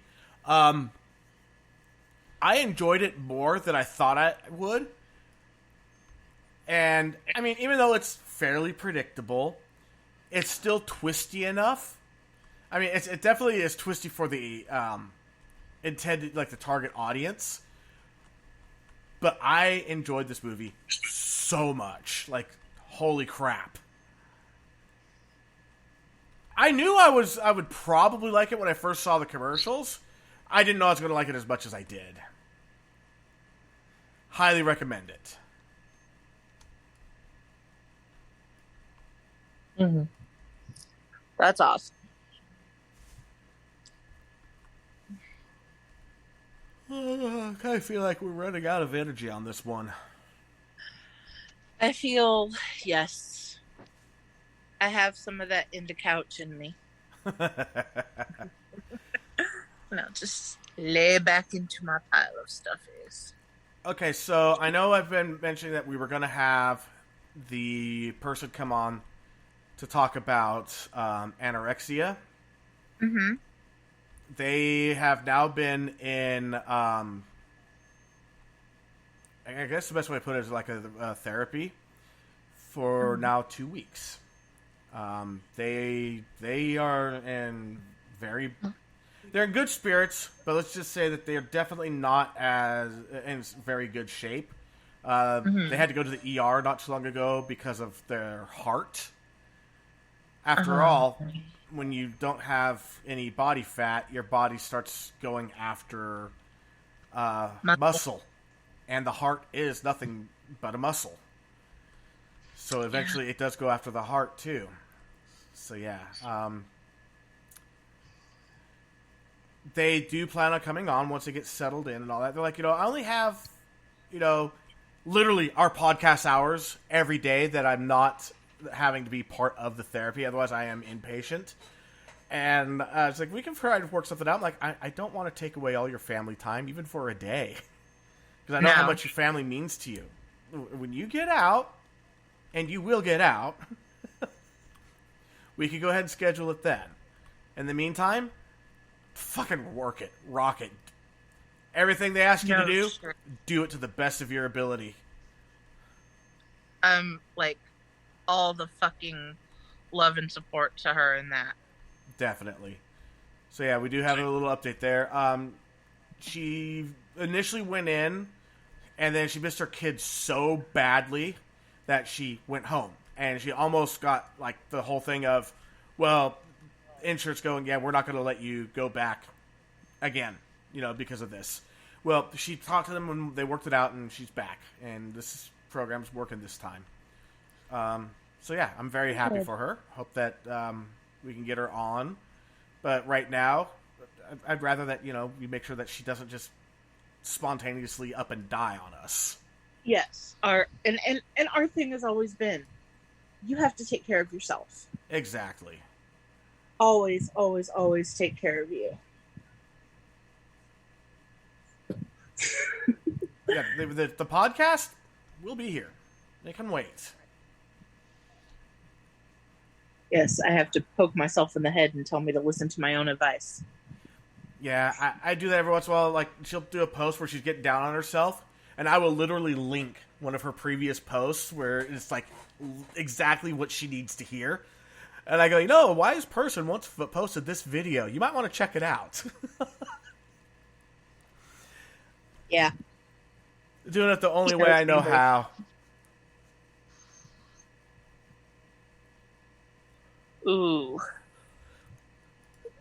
So, let's see here. Next week should be The Power of Family, assuming that we don't have a cancellation. And then Pastor Jared. Yes. I am very interested in that episode. I am so excited for that episode. And I may actually join you guys on the air for that, because... Oh, I mean, I kind of expected that you would. Good. I didn't want to just, like, Hey, this is a guest that you booked, so I kind of expected you to be here. Not like you better be here. So it's like, yeah, she'll probably be here. Yeah, I'm definitely gonna be, because I've already spoken with him on the phone, and he's just a really nice, genuine guy, and he's just really passionate about getting the word out about mental health, especially mental health and Christianity. Good. And, I'm really excited to hear his point of view and to learn a little more about something that I hadn't really given much thought to in the past. Right? I mean, it is honestly a topic that never crossed my mind, and I'm so glad when my friend from Twitter was like, hey, if you still have, the connection with the podcast, and I'm like, I will always have a connection with the podcast. Right. That's not going to ever be an issue? Never. Because, like, my pastor has just, I've told him about it, and he'd like to come on and talk about mental health in the Christian church and everything. I'm like, yes. Right. I didn't even ask anyone else. I was just like, yes, we will accommodate him whenever he feels he can have a free evening to do this. Yes. Exactly. I mean, and that's the kind of stuff. I mean, we're not picky. We want it all. We want to know everything that people are going through. We want all of it. Yeah. It's, every one of us who has, hosted or co-hosted this show has basically poured our hearts and feelings and everything out on the air more than once. Whether it was in a dedicated episode or just, it comes up. Huh? Or it just comes up. Oh, yeah, or it just comes up. Or we're having one of those episodes where the guest really resonates with you and you have, this realization and that's what, has inspired you to keep on and keep going. We want to hear everything, and exactly. It doesn't matter if you think, oh, my story's not good enough to tell because, someone else may have it worse. Well, you know what? Everybody thinks that. Everybody does think that. And the truth of the matter is no one's suffering. The amount of someone else's suffering doesn't diminish your own. Just like the amount of someone else's happy doesn't have to diminish your happy or anything like that. You don't have to let, the fear of what other people think just totally seize up. And I know sometimes it does. I know it's hard. Anxieties kick in. We are completely understanding about all of that stuff.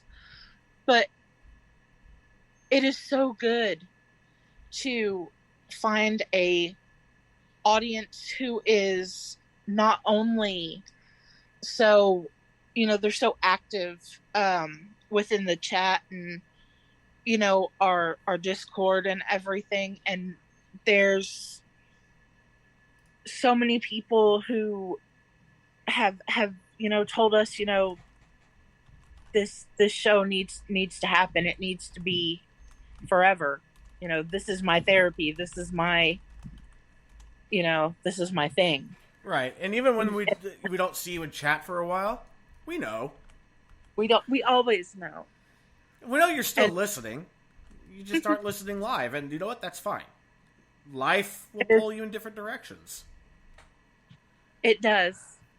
But, Am I Mental was created by regular, everyday people who happen to have some mental illness. And we care a great deal about mental health. Yes. And we just want to do everything that we can to, further reduce all of the stigma around it and make it normal for people to say, hey, I'm not okay today. And I mean, don't be that person that's, you're actually okay, but you're using it as an excuse. It really, that delegitimizes when people actually are not okay. Yeah. Please don't be that person. And I know sometimes, and there's people that are going to feel like, I feel like I could do this, but I just can't. Well, no, that's you're not okay. That's what that is. You know you're capable. You know that you have it in you to do it.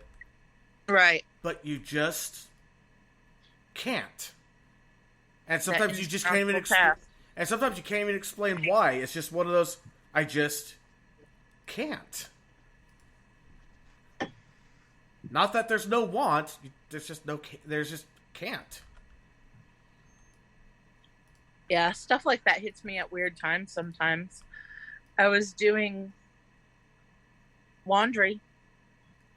Everything had been going smoothly, transfer clothes from washer to dryer, take clothes, fold clothes, put away, whatever. And in the middle of it all, I was bringing a load back up to the living room to fold. And I got it as far as the couch, and I set it down, and I had every intention of folding this basket of clothes. But my body said, no, And I just had this overwhelming sense of fatigue wash over me. Yep. And that basket sat beside me for like 3 hours before I was finally able to gather up enough energy to start attempting to fold it. Yeah, those are fun days. Yeah, I just no. Hey, see, you still with us? Yeah. Just got nothing to offer in the conversation. Oh, I'm not gonna pressure you. Nah.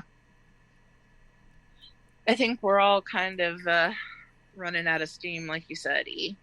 Yeah, it's been something. It has. The issues that I've had, with my physical self and my health and everything like that. And then I've had some financial issues this week on top of it, and that has just been like, yeah, I really don't need any more stress. I really don't need any more stress. I really don't need any more stress. Right. And this was good because this is de-stress. Oh, I do have one thing I do have to throw out. I did have my first session through BetterHelp. Good. Nice. I really like my therapist. My initial impressions. How things go from here? Well, time will tell. But so far, I'm impressed. This person really does match me well. Good. I'm so glad to hear that. Oh, I'm glad to be able to say that.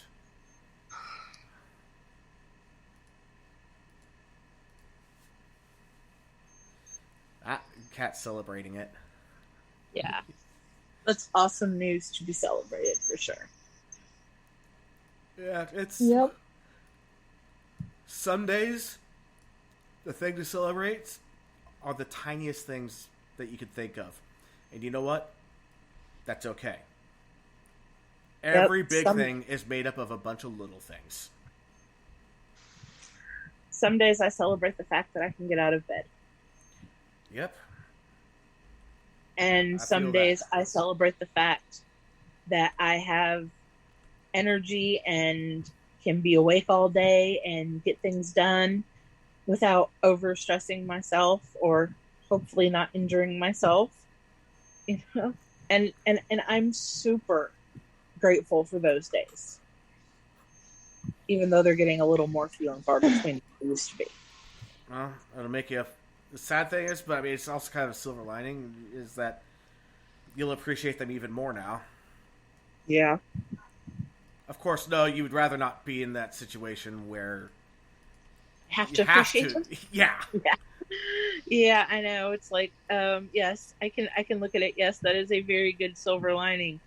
And then, the dark side of me goes, motherfucker, did you have to go there? Yeah.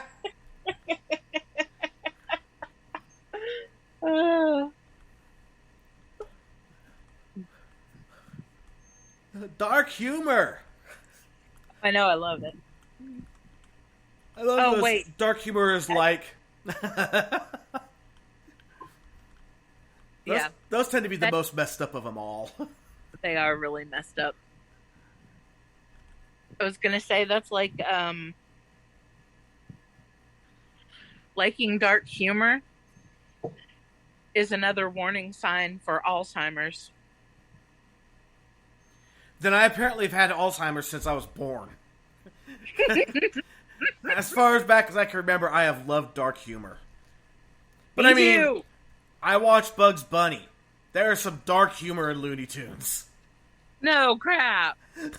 Oh my god. Like, I just watched, because we subscribe to Boomerang for the Roku or whatever. Right. Because Adam loves, because I love them, and I had to watch Looney Tunes on Saturday mornings, and so that was one time where I got to choose the TV. Nice. And so we'd watch we watch Looney Tunes and Tom and Jerry and all of that stuff together. He loves old cartoons like that. Oh, they're great though. They're so great. So I subscribed to Boomerang so he could watch them all. And I was flipping through it the other night just to see what they have, and I saw the commercial for not the commercial, the cartoon for that dog, Mark Anthony. You know, the bulldog. No. That you don't know Mark Anthony. He was the bulldog, and he was the one that fell in love with this cute little black and white kitten. Oh yes. And he was like, he would pet the kitten and love the kitten and try to scold it when it did something wrong or whatever. And I was watching that commercial or that cartoon where that happened. I don't know why I keep saying commercial. and it got to the part where he thought the kitty was baked into a cookie. And I cried. Like right now I'm super emotional about this kitty and this dog. You got all up in your feels for a cartoon. I did. Oh my god, I did it again. Like, these are genuine tears of sadness thinking about Mark Anthony not having his little kitty. But then the look on his face in the end when he finds out the kitty's not a cookie after all. Oh. Priceless. Yes. God. Oh, there's shit we talk about. My mental, there you have it. Bexy has gone off the rails for the night. That's awesome. All right, everybody. I think now's a good time to go ahead and call it. I was just about to say I gotta leave because I'm laggy as shit. All right. Oh, I see that. Well. Yeah, and Kat was saying about really, along with 80% of the population, about the dark humor and Alzheimer's. Yeah. And she was surprised. I never knew his name. I've always heard the name Mark Anthony, but I didn't realize that was Mark Anthony. Yeah, I'm really into Looney Tunes. I really like the... Well, a lot of the names usually are pretty easy. Like, they have a definite connection, like Michigan J. Frog. Yeah. Okay, the frog. Hello, my baby. Hello, my honey. Hello, my ragtime gal.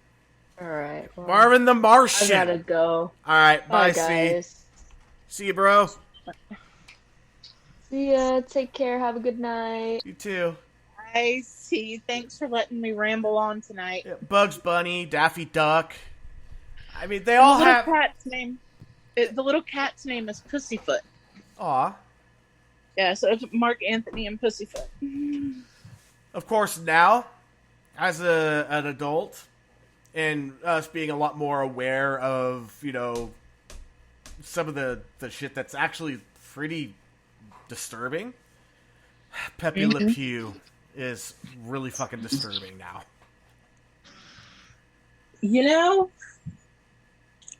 There's a difference between pursuing and being rapey. Yeah. Yeah. That line has definitely shifted over the years. And again, don't cancel Pepe Le Pew. Please don't. Don't. It's funny. Just like don't cancel Dumbo because of the way that they portrayed black people in it. Just don't. No. That way when my kids, and it's happened, say they don't like Dumbo because of that, and you ask why, and they start explaining how it's just wrong to portray people like that because that's not who they are. It's like, okay, well, that's a good thing. That's a good conversation to have, and it's also a good conversation to go, here's how things have changed. Here's when this happened. Here's when this happened. Here's when this happened. And here's why we are where we are today. And it's okay for you to not like that particular thing. I've never liked that part about Dumbo. Doesn't take away from the story of Dumbo himself, but it's definitely something worth talking about. It's a good conversational starter. And honestly, if you're this, I know that this is a cliche, but it's very true. If you're not having these conversations with your kids, who is? Yeah. They're your kids. They're your responsibility. You should be having those conversations.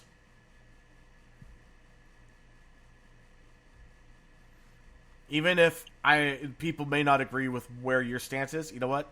It is still your responsibility to have those conversations. And we're in America. You're free to go ahead and be, act, think, say whatever you want. Just also understand that there are consequences. And that's not like a threat. It's just, that's just reality. Like everything you do, there is a consequence to everything you do. And don't think that consequence literally means, oh, it's just negative. No, there's positive consequences. Consequence literally just means the end result of something. Exactly. Positive consequence is like, oh, I worked hard at my job and someone noticed I got a raise. Exactly. The consequence of working hard at your job is you got a raise. That's awesome. Yeah.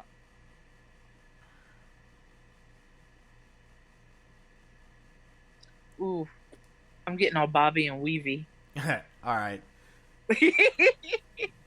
Kat was just all right. First, good night. Have a great rest of the week. We delayed a little bit here. Said yeah, like Bill Cosby, the rapey thing. Yeah, that's further than Pepe Le Pew ever took it. But I have to wonder if Pepe had the opportunity, would he? I don't think he would. I would like to think he's more pure than that, and that he still wants the consent, but I think that he's going to keep pressing for the consent, which is not true consent. Right. And then I don't remember that part of Dumbo. It was a million years ago when I saw it. You just YouTube it. No, it was the crows in Dumbo. Also when they were putting up the tents. Yes. Yes. Boom. That was the part that disturbed me the most. Yeah. Yeah. And I mean, but honestly, I mean, I look back and I remember watching Dumbo, and I don't remember thinking anything like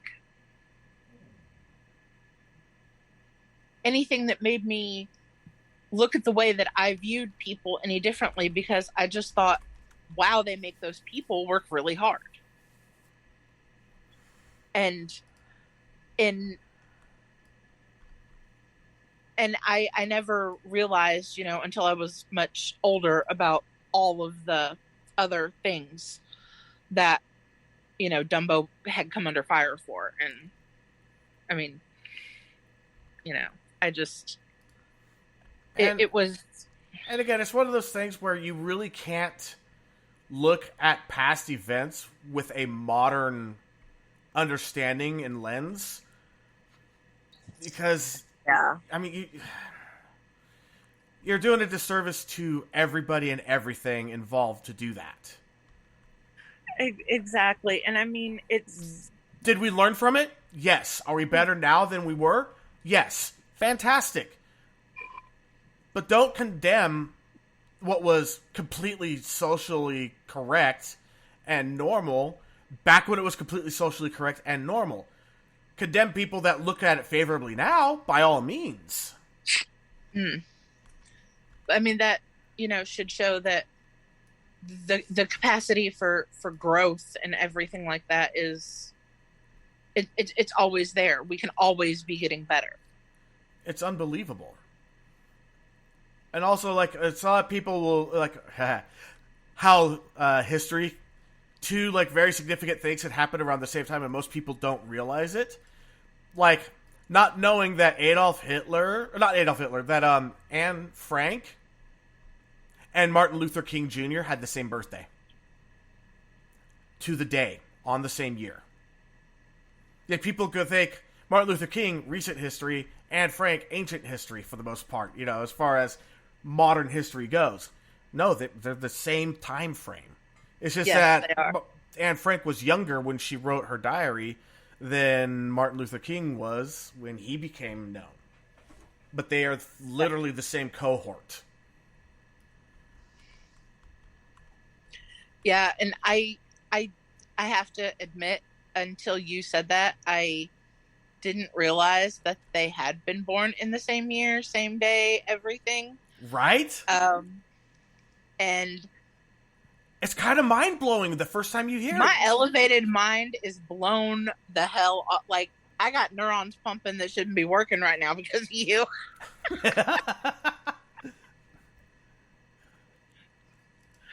Yeah, and Kat's is lamenting, kind of like how I think we all did, over what happened with Bill Cosby, because he was such a big part of growing up for many of us. Yeah. He was famous. I mean, I was tiny when Fat Albert came out. Hell, it may even come out before I was born. He was already famous. Oh, go for it. I was going to say, I remember watching Fat Albert. Yeah, he was famous before I was born. I still remember listening to some of his old LPs. Bill Cosby himself was probably one of the greatest stand-up routines of a generation. And now, it's all tainted. Yeah. The Cosby Show, tainted. Yeah. You can't ever look at someone the same after something like that. No. I mean,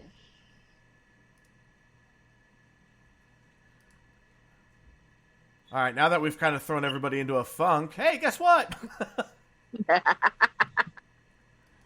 We'll catch you next week. I want to say thanks for letting me come on and ramble tonight, because I really did this. Yeah, I'm glad you came on. We needed to catch up a little bit. Yeah. All right, till next week, I'm E. And I'm Bexy. We'll catch you next time.